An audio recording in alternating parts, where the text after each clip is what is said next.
Bismillahirrahmanirrahim. Assalamualaikum warahmatullahi wabarakatuh. Innal hamdalillah nahmaduhu wa nasta'inuhu wa nastaghfiruh wa na'udzu billahi min shururi anfusina wa sayyiati a'malina.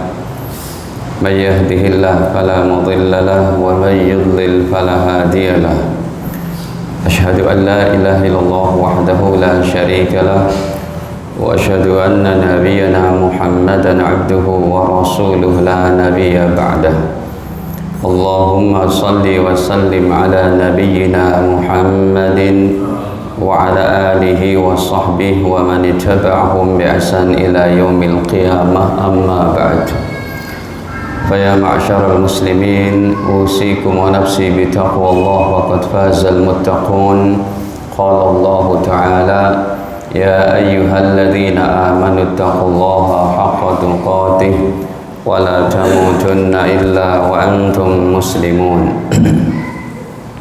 Alhamdulillah, para hadirin kaum muslimin wal hadirat, kaum muslimat, para jamaah Masjid Al-Aniyah yang dirahmati Allah Ta'ala. Sebelumnya marilah senantiasa kita panjatkan puji syukur kehadirat Allah atas segala limpahan nikmatnya pada kita semua, terutama sekali nikmat iman, Islam, sehat, afiat. Salawat beserta salam semoga senantiasa tercurahkan kepada Nabi mulia Nabi Muhammad sallallahu alaihi wasallam serta keluarga, para sahabat dan juga umatnya sampai akhir zaman kelak. Amin ya rabbal alamin. Hadirin, kita lanjutkan daripada kajian kitab Riyadhus Shalihinnya. Yang terakhir kita sampai kepada baru bab ketiga yang jilid pertamanya. Dan malam ini kita masuk pada bab keempat, babus sidqi, bab menjelaskan tentang kejujuran. Sebab kita selang-seling ada jilid pertama Riyadhus Shalihin dan jilid kedua. Kalau jilid pertamanya bab keempat, jilid keduanya masih tentang keutamaan sholat berjamaah. Hadirin, babus sidqi, bab kejujuran. Jujur tingkatannya ada yang sangat tinggi, terutama kejujuran dalam iman dan Islam. Sebab kalau sudah tidak jujur dalam iman dan Islam berarti dia munafik. Munafik yang kelas berat, munafik yang kelas akut, yang tidak akan diampuni dosanya kalau meninggal, bahkan nerakanya paling bawah. Ini disebutkan oleh Allah Ta'ala, ya orang ini nggak jujur, dia menampakkan iman Islam secara zahir, tapi batinnya kafir. Ya, zahirnya mukmin, tapi batinnya kafir. Ini kan menipu namanya, nggak jujur. Makanya disebutkan oleh Allah di dalam surat yaitu An-Nisa surat keempat pada ayat ke-145. Ya, contohnya innal munafiqin fid darkil asfali minan nar. Sesungguhnya orang-orang munafik itu berada pada neraka paling bawah. Ini sudah Allah Ta'ala yang berfirman, ini bukan hadis lagi. Innal munafiqin, sesungguhnya orang-orang munafik itu fid darkil asfal, berada pada neraka paling bawah, minan nar walan tajida lahum nasira, dan kamu wahai Nabi Muhammad tidak akan mendapatkan untuk mereka nasira, satu orang penolong pun di akhirat nanti. Jadi kejujuran yang seperti ini yang tidak dimiliki, terutama dalam masalah keimanan, sensitif. Memang kejujuran yang tidak dimiliki oleh seorang bisa mengakibatkan dosa besar tapi tidak keluar dari Islam. Kalau ini keluar dari Islam. Contohnya Pak, ketidakjujuran yang dosa besar tapi tidak keluar dari Islam. Apa? Ya, proyek yang satu kesananya angkanya nolnya cuma 6 gitu, pada prakteknya dia nolnya ada 7 kan gitu, tapi ditulisnya cuma 6. Itu ketidakjujuran, berbohong kayak begitu, dia tidak keluar dari Islam tapi dosa besar. Ya, cuma ketidakjujuran yang seperti ini yang Allah firmankan, ini yang paling sensitif. Ya, atau kalau lebih lengkapnya, ya, ketiadaan kejujuran yang mengakibatkan dosa besar, karena kita diperintah oleh Allah untuk menjadi orang beriman semuanya. Ya, ketidakjujuran yang menghasilkan 4 dosa besar yang paling akut yang tidak akan ada ampunan. Ya, ini tidak ada ampunan Allah Ta'ala, karena tidak jujur dia dalam menjalankan kehidupan ini, tidak bertuhankan kepada Allah. Mungkin ini sudah sering kami sampaikan. Yang pertama, orang yang tidak jujur dalam ketuhanan kepada Allah dan menduakan Tuhan Allah, mati musyrik. Dalilnya An-Nisa 48. Innallaha la yaghfiru an yushraka bih. Sesungguhnya Allah tidak mengampuni dosa yang namanya syirik. Wa yaghfiru ma duna dzalik liman yasha. Dan Allah mengampuni dosa selain itu. Yang kedua, mati dalam keadaan kafir, tidak jujur dalam keimanan juga. Semua manusia diperintahkan oleh Allah untuk bertauhid kepada Allah. Makanya kita dari 7 miliar, kita yang 1, sekian miliar, beruntunglah hati ini masih tetap manteng kepada iman kepada Allah. Mati kafir ini pun Allah firmankan dalam Ali Imran surat ketiga pada ayat ke-91, innal ladzina kafaru wa matu wa hum kufar. Sesungguhnya orang-orang kafir yang mati dalam keadaan kafirnya, falay yuqbala min ahadihim mil'ul ardi dhahaba. Sekalipun ia punya kekayaan emas sebesar bumi, tidak akan bisa dia menebus dosa-dosanya nanti di akhirat. Yang ketiga, sampai akhir itu ayatnya, mati murtad, naudzubillah. Semua manusia diperintahkan bertauhid kepada Allah.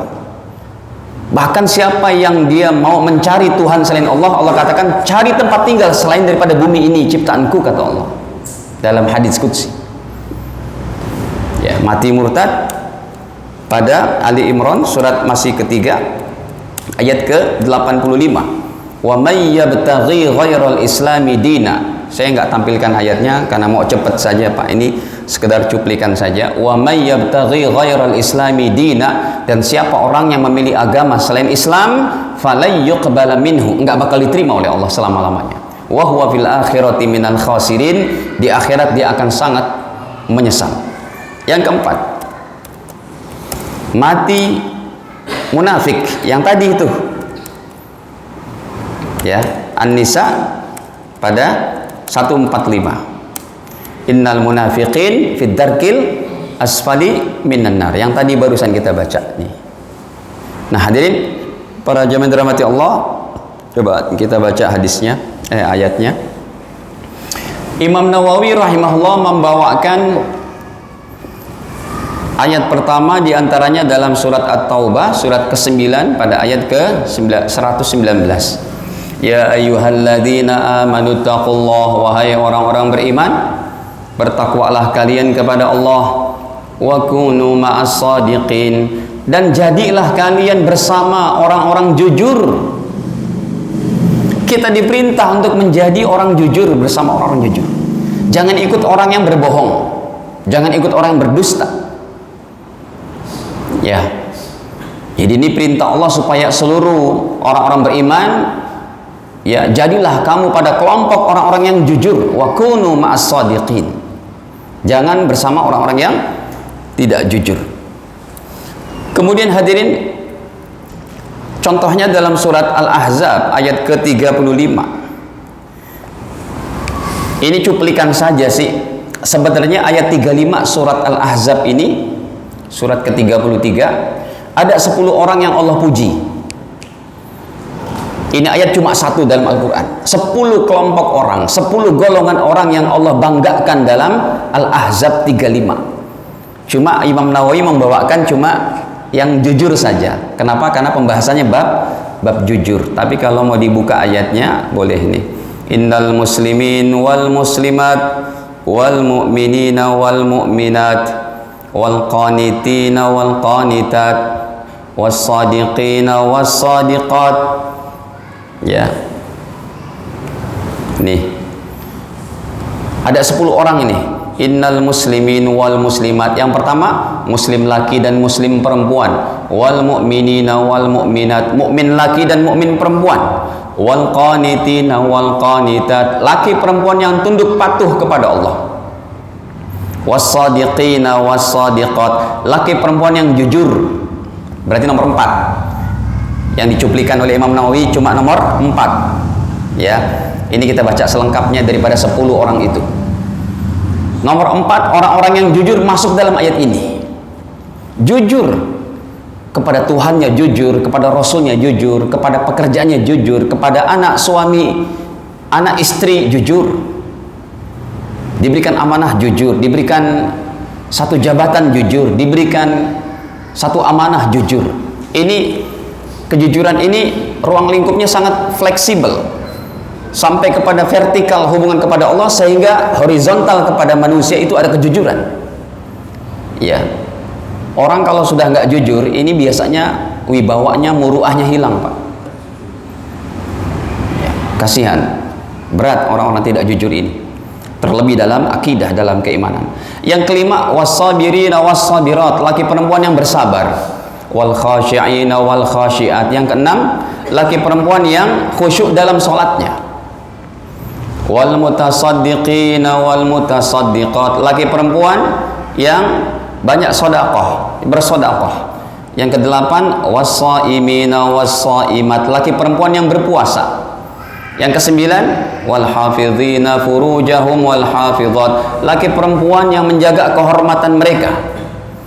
Yang kesepuluh, wadzakirinallaha katsiran wadzakirat, laki perempuan yang banyak berzikir kepada Allah.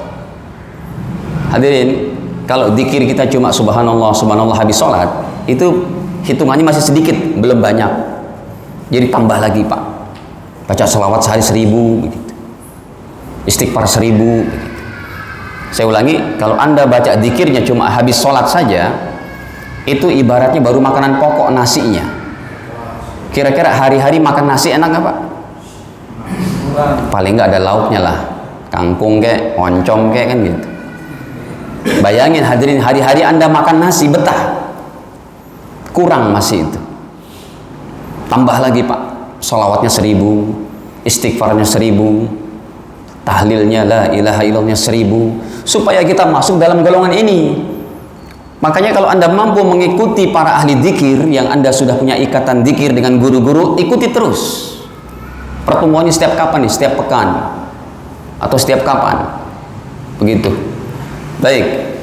Ini hadirin tambahan saja yang Imam Nawawi yang mencuplikkan di sini, membawakan ayatnya adalah was-sadiqin was-sadiqat. Kemudian surat Muhammad, surat ke-47 pada ayat ke-21. Falau sadaqallaha lakana khairal lahum. Kalau mereka jujur kepada Allah, pasti baik untuk mereka. Baik. Hadirin, kita masuk hadisnya. An Ibnu Mas'ud radhiyallahu anhu, Sayyiduna Abdullah bin Mas'ud radhiyallahu an, beliau tidak termasuk dari 7 orang sahabat yang banyak menghafal hadis. Tetapi beliau termasuk ulamanya sahabat dalam bidang fikih. Ya. Hasil ijtihad beliau banyak dipakai oleh ulama 4 madhab, diantaranya Imam Hanafi. Imam Hanafi banyak merujuk referensi kepada Abdullah bin Mas'ud, tetapi dalam ilmu hadis beliau tidak sampai hafalannya 1000 lebih. Ya. Qal anin Nabi sallallahu alaihi wasallam qal, dari baginda Nabi sallallahu alaihi wasallam beliau bersabda, inna sidqa yahdi ilal bir, sesungguhnya kejujuran itu yahdi ilal bir, membawa seseorang kepada kebaikan. Jujur memberikan petunjuk seorang kepada kebaikan. Wa innal birra yahdi ilal jannah, sesungguhnya kebaikan itu membawa seseorang kepada surga. Jujur pasti baik, baik surga. Ya, sebab kalau sudah lawannya dusta, tidak baik. Tidak baik masuknya apa? Neraka. Itu sudah otomatis jalannya kayak gitu. Wa innar rajul la yasduq, sesungguhnya seseorang kalau dia berbuat jujur, terus dia berbuat jujur, hatta yuktab indallahi siddiqa, sehingga dicatat di sisi Allah menjadi orang yang teramat jujur, terjaga kejujurannya dalam kehidupannya ini. Hadirin, berbohong sedikit pun jangan. Anda ngumpetin sendal dalam keadaan bercanda pun jangan. Sebab kalau Anda bercanda kan biasanya dimaklumi, Pak. Sendalnya Mas Heri antum umpetin nih, Mas Hendra nih. Mana Hendra? Kok nggak ada? Tumben biasanya di sini. Sendalnya di apa? Diumpetin. Ditanya sama Mas Heri, antum ngumpetin sendal saya? Enggak, padahal iya. Ini bercanda, sekalipun bercanda, tapi seorang ini sudah cacat dalam satu keutamaannya. Sebab orang yang tidak berbohong dalam candaannya pun dijamin satu rumah di dalam surga. Ya, itu hadis riwayat Imam Abu Dawud. Nabi katakan, aku jamin seseorang yang dia mendapat surga di tengah surga, yaitu bagi orang yang dia tidak berbohong sekalipun dalam bercandanya. Ya, biasa kan kalau teman akrab gitu ya Pak, atau teman bermain biasa itu berbohong kayak begitu. Enggak, bukan saya gitu. Tapi tetap itu sudah cacat dalam, dia tidak dapat keutamaan dalam hadis ini nih. Coba deh saya bi baitin nih, saya tampilkan hadisnya coba. Fi rabadil jannah, ini 4802. Baginda bersabda, ana za'imun, aku menjamin, bibaitin fi rabadil jannah, untuk seseorang mendapatkan satu rumah di tepi surga. Lumayan Pak, tepi surga juga ya, daripada emperannya belum masuk lagi, tapi orang yang berada di emperan surga insya Allah sudah akan masuk surga. Itu ada kisah laki-laki terakhir yang masuk surga, dibawa dulu ke emperannya, dilihat, ya Allah surga udah penuh, dia balik lagi malu gitu ya, padahal belum penuh, dianya aja udah terlalu apa, pesimis, karena orang terakhir tuh dikeluarkan dari neraka. Naudzubillah.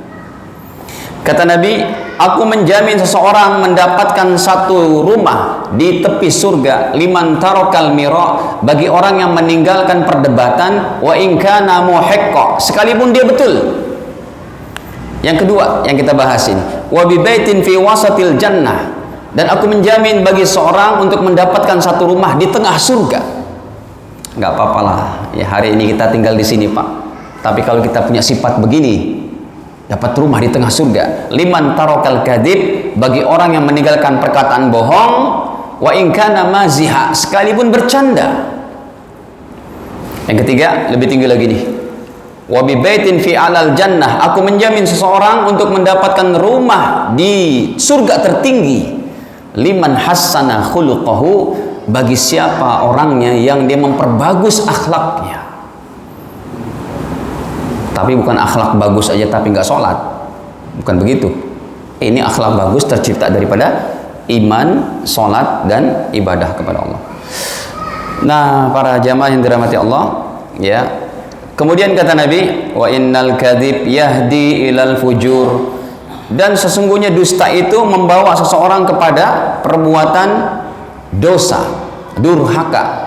Wa innal fujur, dan sesungguhnya perbuatan durhaka itu yahdi ilan nar, membawa seseorang kepada neraka jahanam. Wa innar rajul la yakdzib, dan sesungguhnya seseorang kalau sudah berbohong hatta yuktab indallahi kadzdzaba, sehingga ditulislah dia di sisi Allah menjadi orang yang kadzdzab, pendusta, sangat pendusta. Hadirin, dalam ilmu hadis, para ulama kritik hadis kata-kata Nabi ini kadzdzab dijadikan sebuah yaitu dasar pemilihan hadis sahih atau tidaknya. Bahkan hadis itu bisa menjadi tertuduh sebagai hadis palsu, hadis maudhu' dari perawinya yang disebut dengan kazzab, pendusta besar. Ya, dari perawinya yang disebut dengan pendusta besar. Contohnya hadis tentang utlubul ilma walau bisin, tuntutlah ilmu sampai ke negeri Cina. Itu ada seorang perawi atau periwayatnya namanya Abu Atikah sebagai pendusta, maka hadisnya termasuk dalam hadis palsu, hadis yang berat, tidak boleh disandarkan kepada Nabi. Baik hadirin, jadi hadis pertama ini, seseorang yang dia jujur dengan keistiqomahan dalam kejujurannya, ditulis di sisi Allah menjadi orang yang teramat jujur. Tapi kalau orang suka berdusta, maka ditulis di sisi Allah menjadi orang yang banyak berdusta. Naudzubillah. Ustaz, kalau dari zaman sekarang ini kan orang-orang yang istilahnya dia tahu hadis, tahu fikih, gitu. Tapi dia bekerja orang kafir, bekerja dengan orang kafir ya. Jadi dia tahu fikih tapi membelokkan. Kan sekarang pemerintah kan banyak nih orang-orang yang istilahnya begitu, dia tahu istilahnya, dia tahu hadis, dia tahu fikih tapi membelokkan untuk bekerja untuk orang kafir dulu. Ya, kalau dia yang hitam dikatakan putih, yang haram dikatakan apa?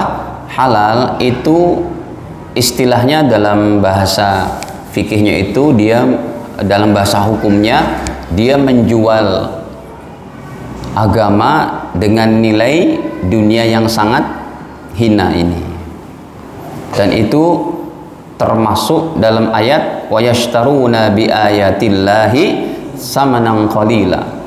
Dia menjual hukum-hukum Allah dengan harga yang sangat hina. Dunia ini hina. Kalau untuk mendapatkan keenakan dunia, mendapatkan harta dan sebagainya, dengan dia membelokkan fatwa dari yang halal menjadi haram, ini dosanya sangat besar.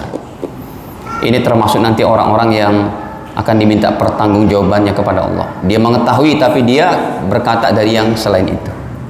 Kalau kita katakan yang awam-awam ini kan, jadi kita bingung ikut yang mana atau ikut yang selain. Loh, kalau Anda sudah mengetahui orang itu membelokkan, kenapa harus diikuti? Jangan bingung, ikutilah yang lurus. Kan tadi pertanyaannya, dia mengetahui ilmu fikih dan dia membelokkan. Sudah tahu dia membelokkan, kenapa harus diikuti? Ikuti yang lurus. Ya, jangan mengikuti yang belok-belok gitu. Atau kalau mau diberi contoh biar lebih detail seperti apa contohnya baru. Tapi kalau contohnya cuma sekedar perbedaan pendapat, ya itu masih dimaklumi. Ya, orang-orang seperti, maksudnya fatwa-fatwa ulama masih dimaklumi yang seperti itu. Tapi kalau contohnya dia sudah berkata orang yang jenggotnya makin panjang makin goblok, nah itu baru nggak benar. Gitu kan. Sebab ada putra Indonesia yang jenggotnya banyak gitu ya, ternyata kecerdasannya bisa memecahkan rumus fisika yang nggak bisa diinikan sama pada zaman sekarang ini. Siapa sih namanya itu kemarin ada di share gitu ya. Seperti apa orangnya, perkataannya begitu. Kita lihat fatwanya seperti apa. Kalau sudah menyatakan Syiah ini baik-baik saja baru. Kalau sudah menyatakan minuman keras nggak apa-apa baru gitu. Nggak boleh kita ikuti. Ikutilah kepada yang apa? Yang lurus. Baik. Hadirin, dari Ali bin Abi Thalib, menantu baginda Rasul Sayyiduna Ali bin Abi Thalib, beliau berkata, hafiztu min Rasulillah sallallahu alaihi wasallam, aku telah menghafal dari baginda Rasul, da'ma yaribuk ila ma la yaribuk, tinggalkanlah sesuatu yang kamu ragu-ragui, ila ma la yaribuk, dan ambillah, peganglah perkara yang kamu yakini. Ini perintah Nabi. Da' ma yaribuk ila ma la yaribuk. Tinggalin tuh yang kamu ragu-ragu. Pegang erat yang kamu tidak ragu-ragu dan kamu pasti meyakininya itu. Ini gimana nih kira-kira nih? Nggak ada fatwa MUI-nya nih. Tinggalin. Anda mengambil makanan, beli makanan gitu semuanya, nggak ada ini label MUI-nya. Saya nggak bisa. Saya ragu gitu ya. Tinggalkan. Atau ketika Anda lagi sholat, Allahu Akbar. Kadang hadirin ada laki-laki ini kalau dia habis kencing, ya, wudu, sholat, nanti ada keluar sedikit kayak ceret gitu ya. Kan jadi ragu-ragu tuh, ini keluar apa sekedar gitu. Tapi kalau emang betul-betul udah kentut, enggak, saya yakin enggak kentut, itu enggak bener lah. Kalau yang ragu-ragu kayak tadi, ada perasaan gitu. Itu kalau Anda yakin enggak, saya enggak yakin itu ada yang keluar. Itu cuma berjalan dari sisi sini menuju sini, karena bisa terjadi seperti itu. Ya, para ulama ahli fikih dalam membahas kayak beginian itu sudah dalam proses istiqra, yaitu riset mereka sampai mengambil kesimpulan. Bisa terjadi keluar cairan kencingnya itu, bisa tidak. Oke, habis sholat Anda gantungkan tuh niat sholat Anda. Ketika sudah sholat ada perasaan cerut gitu, Anda bilang yakin. Nanti habis sholat Anda lihat, ya, saya gantungkan kepada nanti keyakinan saya kepada pas ngelihat habis sholat, kira-kira ada yang keluar nggak? Kalau ada yang keluar, maka diulang sholatnya, batal, wudunya pun diulang, dan celana dalam atau apanya yang kena wajib diganti, dan ganti sholatnya. Kadang ada orang dia ngelihat setelah sholat dia lihat itu nggak keluar, bisa jadi seperti itu. Baik. Fa inna sidqa tuma'ninah, karena sesungguhnya kejujuran itu adalah ketenangan dalam hati. Pak, kucing kalau dia makan ikan boleh nyuri, ya. Ada sendok jatuh pun dia lah takut. Tapi kalau kucing itu kita beri Pak ikannya, nyaman nggak makannya? Minta lagi bahkan. Meong gitu. Kucing aja kayak begitu. Sesuatu yang nggak jujur itu, masya Allah, nggak nikmat, nggak bakal tenang. Orang beriman tidak bisa menikmati dari sesuatu, dari benda, dari ucapan, dari tingkah laku, atau sesuatu yang dia dapatkan dari ketidakjujuran, ini nggak bakal nyaman. Imannya itu berontak. Kalau imannya nggak berontak, dia dapati sesuatu yang dari tidak halal, yang tidak dari kejujuran, berarti nggak ada iman lagi di situ. Gitu ya. Kita sih nggak kemana-mana nih, cuma masalah kejujuran aja nih. Ya, nggak kemana-mana masalah kejujuran. Wal kadhiba ribah. Dan juga dusta itu adalah keraguan-raguan. Ribatun kita wakafkan dibaca ribah, bukan riba. Kalau riba nggak pakai tak marbutoh, ya, tapi ribah. Ribah adalah keraguan. Rawahu Tirmidzi, riwayat daripada Al Imam At-Tirmidzi. Waqal, beliau berkata hadisun sahih. Hadis ini sahih.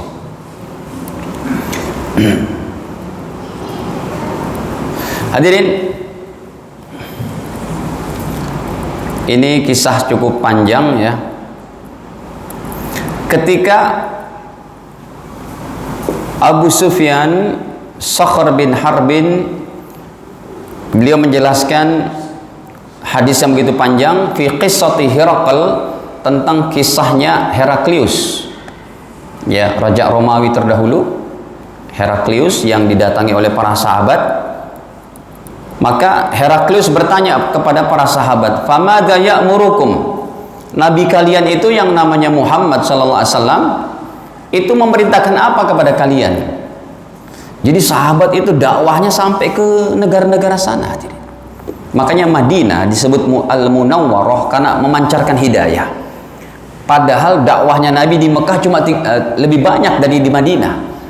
Dakwahnya Nabi di Mekah 13 tahun. Boro-boro bisa ke Iran, bisa ke Irak, bisa ke daerah Romawi dan Farsia. Di Mekah saja begitu hebat. Sampai beliau hijrah ke Madinah, ini jamaah dakwah, jamaah penyebar hidayah, pembawa risalah Islam sampai ke pembesar Romawi ini, hadirin. Ya.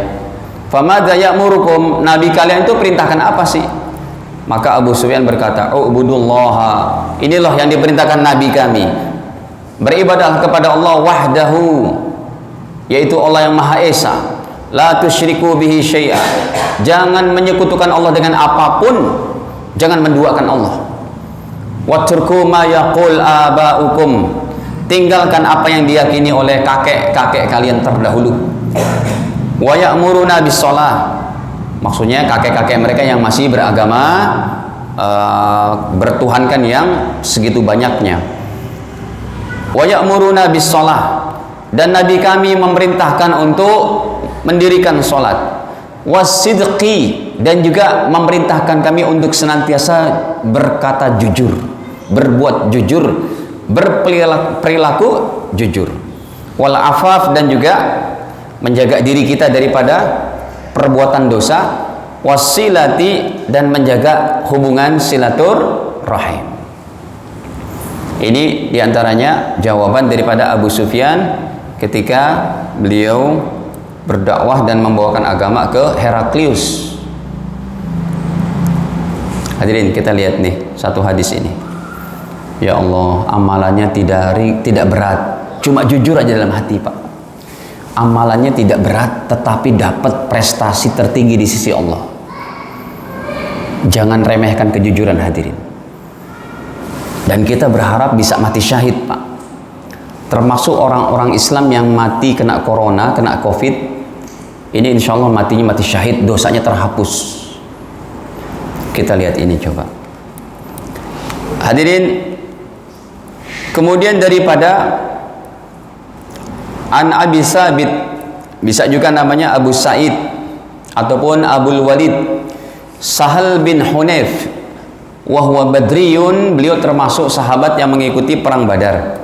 Anna Nabi sallallahu alaihi wasallam qala, sesungguhnya Nabi bersabda, nih sabda nabinya kita lihat, man sa'alallaha syahadah, siapa yang meminta kepada Allah Ta'ala asyahadah, untuk mati syahid, berdoa kepada Allah dengan ikhlas, bisidqin, betul-betul ikhlas, mintanya jujur dalam hatinya, ya Allah, saya siap ya Allah untuk mati syahid dalam rangka membela agamamu ya Allah. Ikhlas betul. Ya Allah, seumpamanya Imam Mahdi sudah tampil, saya betul-betul ya Allah siap untuk berbaiat dan menjadi pengikut Imam Mahdi, pemimpin umat Islam terakhir ini ya Allah. Kata Nabi, orang yang dia niat mati syahid dengan jujur, ballaghahu manazila syuhada, maka pasti Allah akan sampaikan kepada manazil syuhada, kepada derajat orang-orang mati syahid. Wa imma ta'ala firashihi, sekalipun dia meninggal di atas tempat tidurnya. Jadi meninggal nggak perang, berarti meninggal di mana? Tempat tidur. Tapi kalau dia niatnya mati syahid, termasuk mati syahid. Makanya tuh yang udah latihan panahan dulu, ya sekarang nggak panahan lagi ya Pak, udah sibuk nih. Ya, yang masih punya pedang, yang masih punya keris, yang masih punya panahan, niatin semuanya. Ya Allah, ini untuk membela agamamu apabila ada panggilan untuk berjihad bersama Imam Mahdi. Itu pahala ngalir terus tiap hari. Kalau kita meninggal dalam kategori mati syahid, padahal tidak berperang, meninggalnya di atas tempat tidur. Jangan sia-siakan itu, hadirin. Ya, niat yang mudah tetapi dapat pahala yang begitu hebat. Hadirin, ini diantaranya. Ya, Isya jam berapa? Ada yang tanyakan sampai sini, silakan. Ya, monggo. Ada orang minjem duit.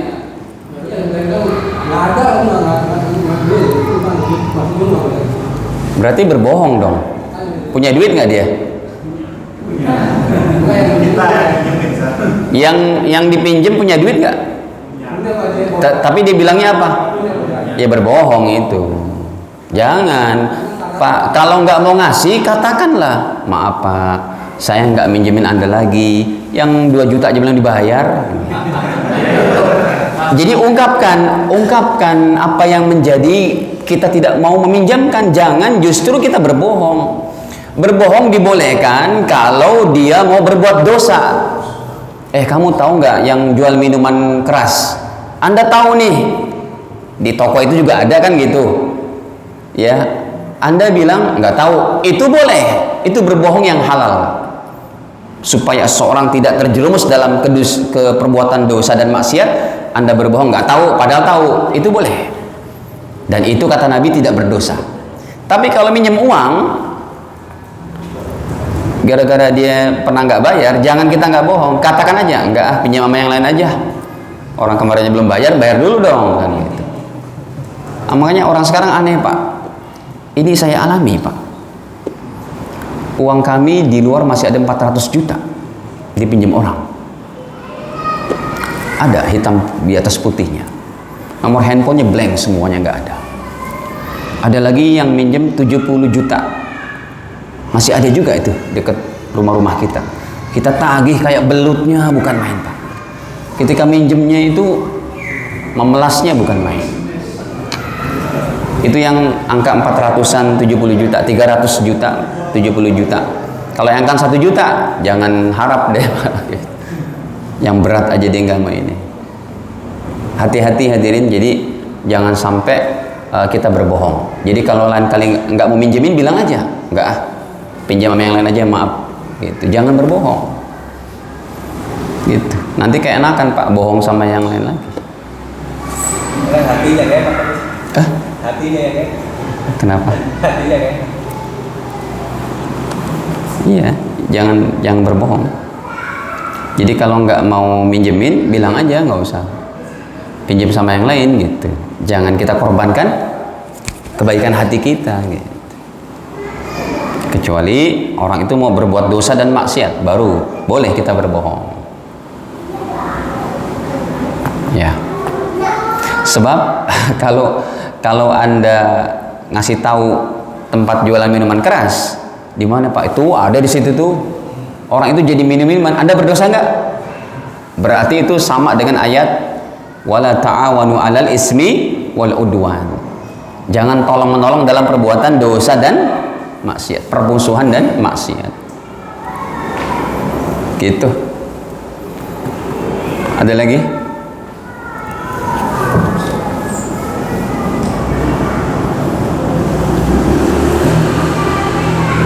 Berapa menit lagi, Mas?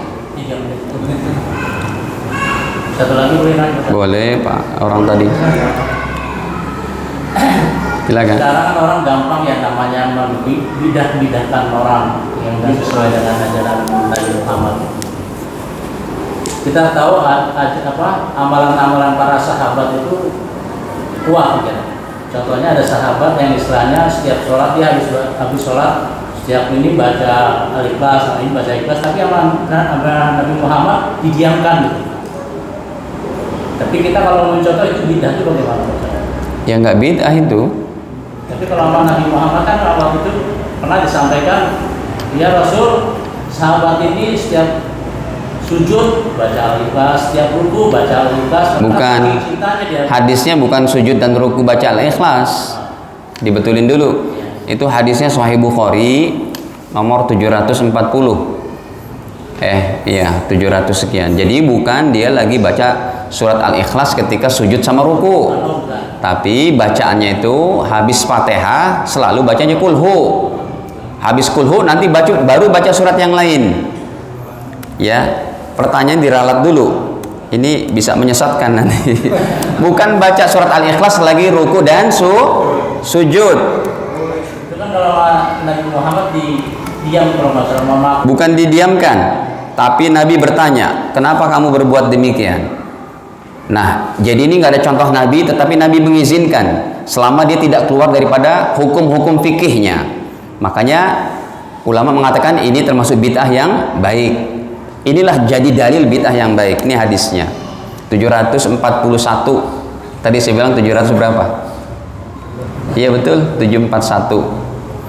Nih, kana rajulun minal ansor. Kejadiannya adalah seorang imam di Masjid Quba. Dia ngimamin di Masjid Quba. Masjid Quba tahu kan? Masjid yang pertama kali dibangun oleh Nabi. Di mana? Di Madinah. Kalau kita sholat 2 rakaat di sana, pahalanya apa? umroh. Wa kana kullama iftatah, kalau dia sudah baca surat Fatihah, maka dia baca lagi qul huwallahu ahad. Jadi imam ini ketika dia sudah siratal ladzina an'amta 'alaihim ghairil maghdubi 'alaihim waladdallin amin bismillahirrahmanirrahim qul huwallahu ahadunillahus samad lam yalid wa lam yulad wa lam yakul lahu kufuwan ahad, baru baca ayat yang lain. Alam nashrah laka sadrak wa wada'na anka wizrak. Allahu akbar, sami Allah. Rakaat kedua, waladdallin bismillahirrahmanirrahim qul huwallahu ahad, sampai selesai baru baca ayat yang lain. Alam tara kaifa fa'ala rabbuk. Ini mau baca ayatnya panjang atau pendek, pokoknya habis Fatihah kulhu gitu. Ini kan gak ada contoh Nabi hadisnya kayak begini. Makanya diprotes sama warga Masjid Al-Aniyah, Kuba. Al-Aniyah. Nih, faqalu, mereka protes. Pak Imam, innaka taftatih bihadi surah. Kenapa sih kamu sudah baca kulhu? Ya, cuma la taru annaha tujzi'uka, bukankah itu sudah sah? Hatta taqra bi ukhra. Kenapa harus baca ayat yang lain? Kalau mau kulhu saja langsung ruku. Ini kulhu dibaca, ayat yang lain dibaca. Kalau tidak, tinggalkan kulhu, baca surat yang lain. Apa kata imam ini? Lah, nggak bisa. Ini harga mati, NKRI. Hadirin, kata imamnya faqala, imamnya membela diri. Ma ana bitarikiha, nggak bakal saya tinggalin cara sholat saya kayak begini. Sekalipun gak ada contoh dari Nabi, tapi ini kan sah, tidak menyalahi hukum-hukum sholat dalam fikih sholatnya. Ma'ana bitarikiha, nggak bakal saya tinggalin. In ahbabtum, kalau kalian suka dengan cara sholat saya kayak begini, an a'ummakum bidzalik, dengan cara sholat kayak begini, fa'altu. Oke, tetap saya jadi imam. Wa in karihtum, tapi kalau kalian nggak suka semuanya, taraktukum, ya udah gampang aja, ane tinggalin jadi imam di Masjid Al-Aniyah, kan gitu. Ke Masjid Muhajirin gitu. Saya tinggalin jadi imam di sini. Silakan cari yang lain. Fair kan? Fair. Saya nggak jadi imam. Kalau jadi imam, pokoknya bacaan saya subuh, maghrib, isya yang dikeraskan, habis Fatihah apa dulu? Kulhu dulu. Baru surat yang lain. Waladdallin qulhu, baru lillahi ma fis samawati wa fil ard. Waladdallin qulhu inna fi khalqis sama. Pokoknya kulhu dulu. Kata orang warga sana, wa kanu yarawna min afdalihim, ya bapak paling afdol, anda paling baik bacaan Qur'annya, ilmu agamanya, akhlaknya, ya. Wa karihu an ya ummahum ghairuhu, mereka nggak mau diimamin sama yang lain. Lihat, falamma atahumun nabi sallallahu alaihi wasallam, ketika Nabi datang kepadanya, nggak langsung bilang ente bid'ah ya, nggak ada contoh dari aneh. Lihat, padahal bid'ah dolalah itu sudah ada hadisnya, kullu bid'atin dolalah, tapi Nabi tidak langsung menghukumi, ditanya dulu, ya fulan, wahai bapak fulan, bapak imam, ma yamna'uka, kenapa kamu enggak mau antaf'al, untuk menjalankan ma ya'muruka, yang diperintahkan ashabuka, oleh teman-temanmu di sini, wa ma yahmiluka, apa yang membawamu ala luzumi, untuk tetap membiasakan hadhihi surah, baca apa? Surat ini, surat apa tadi? Kulhu fi kulli rakaatin, di setiap rakaatnya. Rasul tahu. Ini gak ada contoh Nabi, tapi nggak langsung gitu. Makanya diproses dulu. Kalau mau bilang bid'ah itu diproses dulu. Kamu maulidan, isinya apa? Kandungannya apa? Joget-joget, haram maulidannya. Campur laki perempuan, haram maulidannya. Tapi kalau di situ ada baca Al-Quran, ada tausiah, ada baca sholawat, ada silaturahim warga, ada apa? Sodakoh makanan, masih boleh hukumnya begitu. Imam ini menjawab satu saja jawabannya. Faqal, ya Rasul, apa jawabannya? Inni uhibbuha, saya cinta mati dengan surat kulhu ya Rasul. Nggak mungkin dalam sholat saya yang dikeraskan suaranya, saya nggak baca kulhu, nggak mungkin. Pokoknya habis Fatihah, kulhu, harga mati ya Rasul. Kalau Indonesia harga? Indonesia jangan sampai harga nego, Pak. Harga mati. Baik, inni uhibbuha, saya cinta sekali ya Rasul kepada kulhu. Apa jawaban Nabi?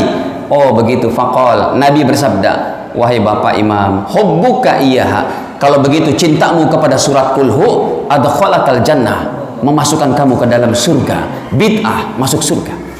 Makanya dalam membahas bid'ah jangan cuma nggak ada contoh Nabi, keliru itu. Tapi ditanya dulu hukumnya, prosesnya seperti apa. Jadi diralat, bukan dia baca kulhu lagi rukuk sujud. Ini bahaya nih. Ya harus jadi pertanyaan kadang ada yang keliru kayak begini, kita betulkan langsung. Sebab nanti kalau Anda menyampaikan kepada orang lain, Rasul pernah baca kulhu lagi rukuk, bukan. Dia baca kulhunya lagi ngimamin, lagi berdiri setelah baca apa? Al-Fatihah. Hadisnya Bukhari 741 di Maktabah Syamilahnya. Kalau di kitab yang lainnya, percetakan yang lainnya, ya nomornya kurang lebih lah 600-700 sekian. Gitu. Allah a'lam bishawab. Ini bab tentang kejujuran belum selesai. Insya Allah pada waktu yang lain kita akan lanjutkan. Dan pertemuan kita satu kali jilid pertama, satu kali lagi jilid kedua kitab Riyadhus Shalihin. Semoga Allah berikan kebaikan kepada kita, dan kita tutup dengan kafarah majelis. Subhanakallahumma bihamdik, asyhadu an la ilaha illa anta astaghfiruka wa atubu ilaik. Wassalamualaikum warahmatullahi wabarakatuh.